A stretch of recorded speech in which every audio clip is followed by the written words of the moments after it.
Hello friend, welcome to brain gym academy.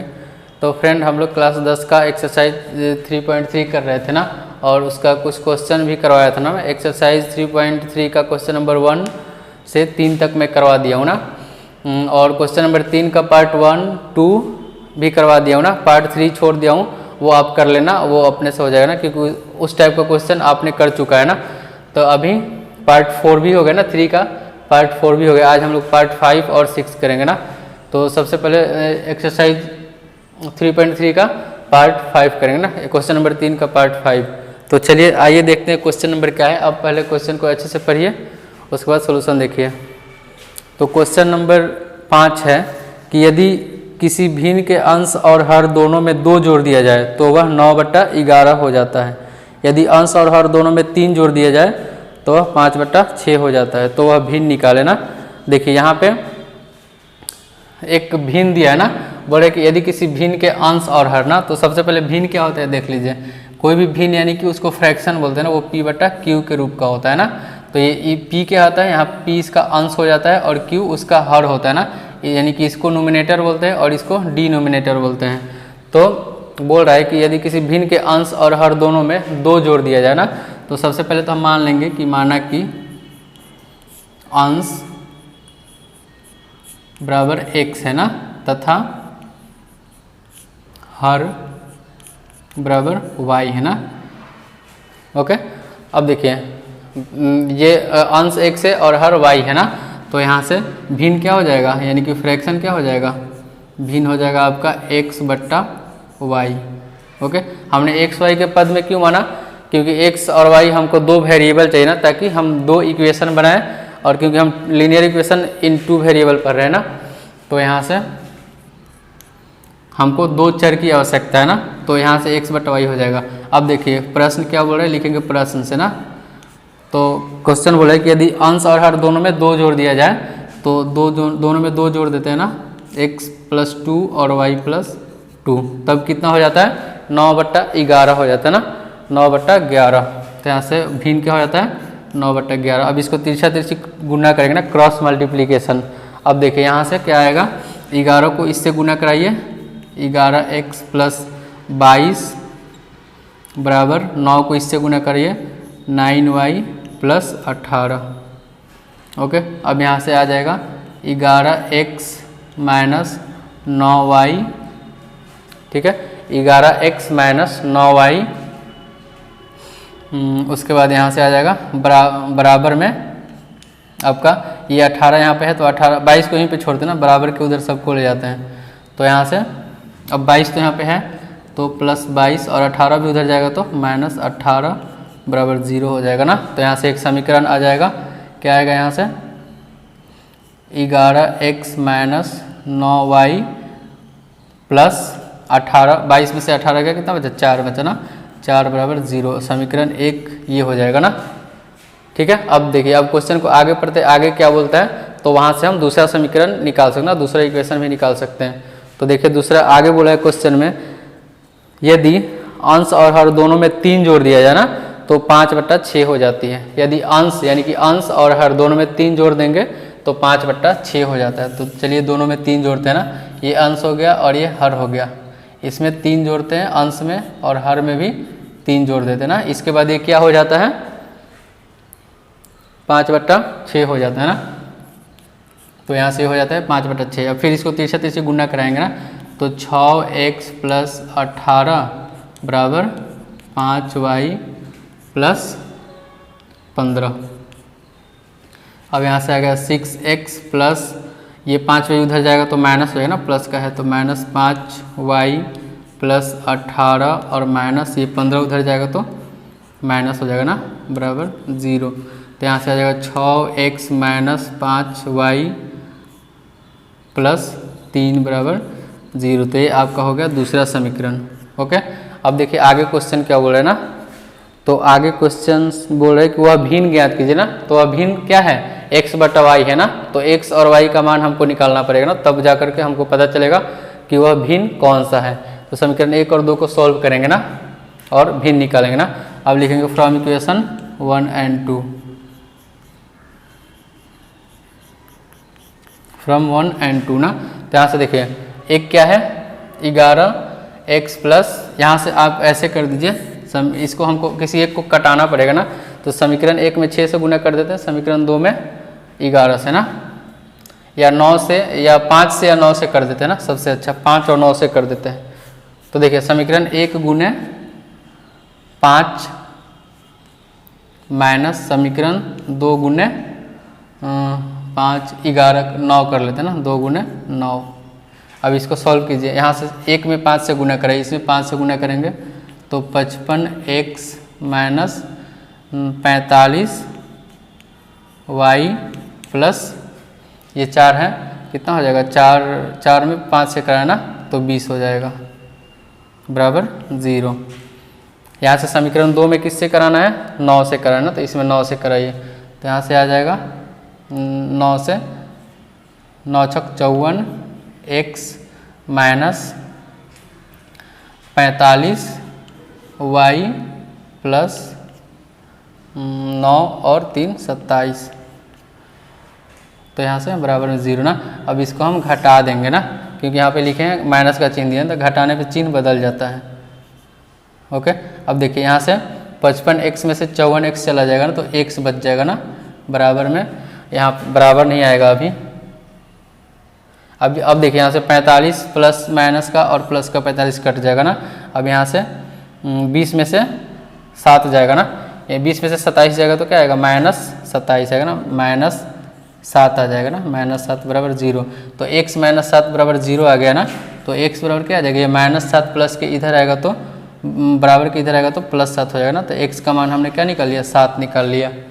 Okay, यानी कि x यानी कि अंश जो होगा वो 7 होगा ना। अब समीकरण किसी समीकरण को यूज कर लेंगे ना, 1 को या 2 को यूज करेंगे और y का मान भी निकाल लेंगे ना। तब आइए फ्रॉम इक्वेशन 2 करते हैं ना। अब लिखेंगे समीकरण 2 से, समीकरण 2 से, समीकरण 2 क्या है 6x माइनस 5y प्लस 3, तो यहाँ से 6x माइनस 5y प्लस 3 बराबर 0। तो x बराबर क्या है 7 है ना, तो यहाँ से 6 और x की जगह पे 7 लिख सकता हूँ, तो यहाँ पे 7 माइनस 5y प्लस 3 बराबर 0। अब यहाँ से माइनस 5y बराबर ये 3 इधर आएगा तो माइनस 3 हो जाएगा, और ये 7 छक 42 इधर आएगा तो प्लस का 42 है यहाँ पे, इधर आएगा तो क्या हो जाएगा माइनस का 42 हो जाएगा। तो यहाँ से माइनस 5y बराबर यहाँ से क्या हो जाएगा 45 हो जाएगा, तो यहाँ से माइनस 45 होगा ना, माइनस 3 और minus 42, minus 45 minus minus cancel, y बराबर आ जाएगा आपका 45 और ये 5 इधर आएगा तो नीचे चला जाएगा ना, यानी कि 9, तो y बराबर आ गया 9। ओके, तो भिन्न हमने क्या मान कर रखा था, भिन्न हमने मान कर रखा था x बट्टा y ना, यही ना भिन्न माने थे हम लोग कि भिन्न क्या आया था x बट्टा y, तो यहाँ से x बट्टा y यानी कि कितना आ गया, x का मान कितना है 7 है और y का मान 9 है। ओके, तो ये आपका आंसर हो जाएगा 7 बट्टा 9 फ्रैक्शन यानी कि भिन्न। ओके, आई होप आपको समझ में आया होगा। चलिए अगला क्वेश्चन करते हैं, इसको आप तब तक नोट कर लीजिए। तो एक्सरसाइज 3.3 का लास्ट क्वेश्चन है, क्वेश्चन नंबर 3 का सबसे लास्ट वाला। तो क्वेश्चन पहले पढ़ लीजिए। क्वेश्चन है कि 5 वर्ष बाद जैकब की आयु उसके पुत्र की आयु से 3 गुनी हो जाएगी ना। 5 वर्ष बाद जैकब की आयु उसके पुत्र की आयु से 3 गुनी हो जाएगी। 5 वर्ष पूर्व जैकब की आयु उसके पुत्र की आयु की 7 गुनी थी ना, तो वर्तमान आयु क्या है ना। तो सबसे पहले तो हम मान लेंगे ना कि माना कि जैकब की वर्तमान आयु है x वर्ष ना। तो सबसे पहले लिखेंगे माना कि जैकब की वर्तमान आयु ना x वर्ष है, तो लिख लीजिए माना कि let present age of Jacob is x वर्ष ना। तो माना कि जैकब पुत्र का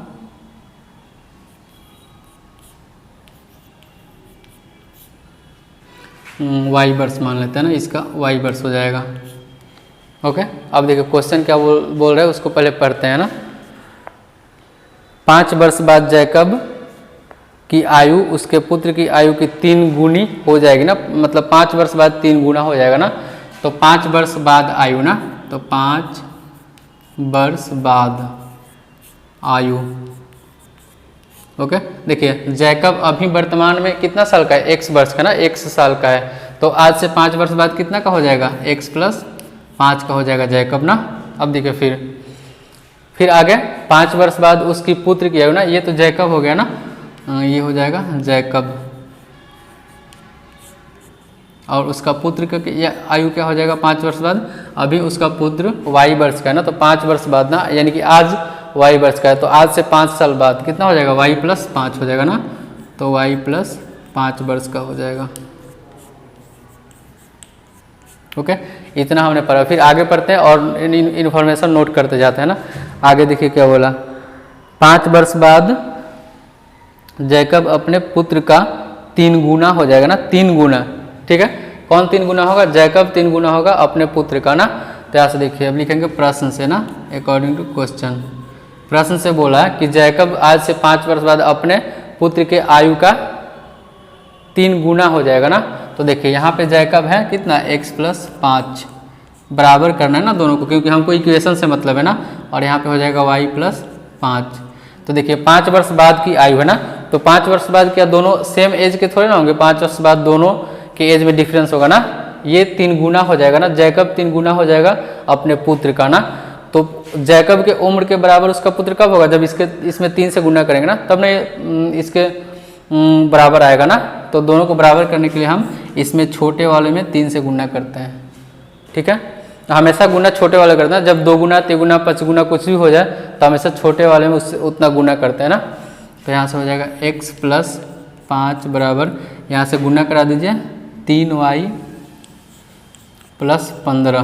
तो यहाँ से आ जाएगा x माइनस 3y प्लस 5, और ये 15 भी उधर जाएगा तो माइनस का 15 हो जाएगा बराबर 0।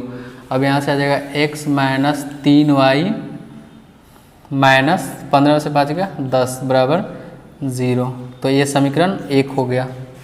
ओके, अब देखिए फिर आगे पढ़ते हैं और इन्फॉर्मेशन कुछ नोट करते हैं ना। तो आइए आगे पढ़ते हैं क्या बोल रहा है। 5 वर्ष पूर्व जैकब की आयु उसके पुत्र की आयु की 7 गुनी थी ना। तो देखिए अभी 5 वर्ष पहले की, ये 5 वर्ष पहले की है ना, और 5 वर्ष पूर्व यानी कि 5 वर्ष पहले। तो देखिए 5 वर्ष बाद की उम्र हो गई, अब 5 वर्ष पहले लिखेंगे फिर ना, 5 वर्ष पहले यानी कि 5 ईयर एगो, ठीक है। अब देखिए 5 वर्ष पहले जैकब कितना का रहा होगा, जैसे देखिए जैकब अभी वर्तमान में कितना साल का है, 1 साल का, तो आज से 5 साल पहले वो कितना का होगा, x माइनस 5 वर्ष का होगा ना। यहाँ पे लिखते हैं सामने x माइनस 5 वर्ष का रहा होगा। फिर आगे उसका पुत्र कितना का रहा होगा, पुत्र अभी कितना वर्ष का है, y वर्ष का ना, तो आज से 5 वर्ष पहले वो एक y माइनस 5 वर्ष का होगा। ओके, अब देखिए क्वेश्चन क्या बोल रहा है कि आज से 5 वर्ष पहले जैकब जो था वो अपने पुत्र की आयु की 7 गुनी थी ना, 7 गुना। तो यहाँ से देखिए 7 गुना जैकब कितना है, x माइनस 5 बराबर 7 गुना, यानी कि अपने पुत्र का 7 गुना, तो पुत्र में 7 से गुना करें ना, y माइनस 5। यहाँ से आ जाएगा इसको x माइनस 5 बराबर, इसको गुना करा दीजिए 7y माइनस 35, 7 × 5 = 35। यहाँ से आ जाएगा x माइनस 7y माइनस 5, और ये माइनस इधर जाएगा तो प्लस हो जाएगा, प्लस का 35 बराबर 0, यानी कि x माइनस 7y, अब 35 में से 5 जाएगा तो कितना बचेगा, 30 बचेगा ना, तो प्लस का 30 बराबर 0। ये आपका इक्वेशन 2 हो गया। ओके, अब इनका वर्तमान आयु निकालना, तो वर्तमान आयु x है दोनों का, इसका x है और इसका y है, तो हमको x और y का मान निकालना है ना। तो यहाँ से x का मान कैसे निकालेंगे, समीकरण 1 और 2 को सॉल्व करेंगे ना फिर से। तो देखिए समीकरण 1 में से या समीकरण 2 में से 1 को घटा देते हैं ना, तो लिखेंगे फिर फ्रॉम इक्वेशन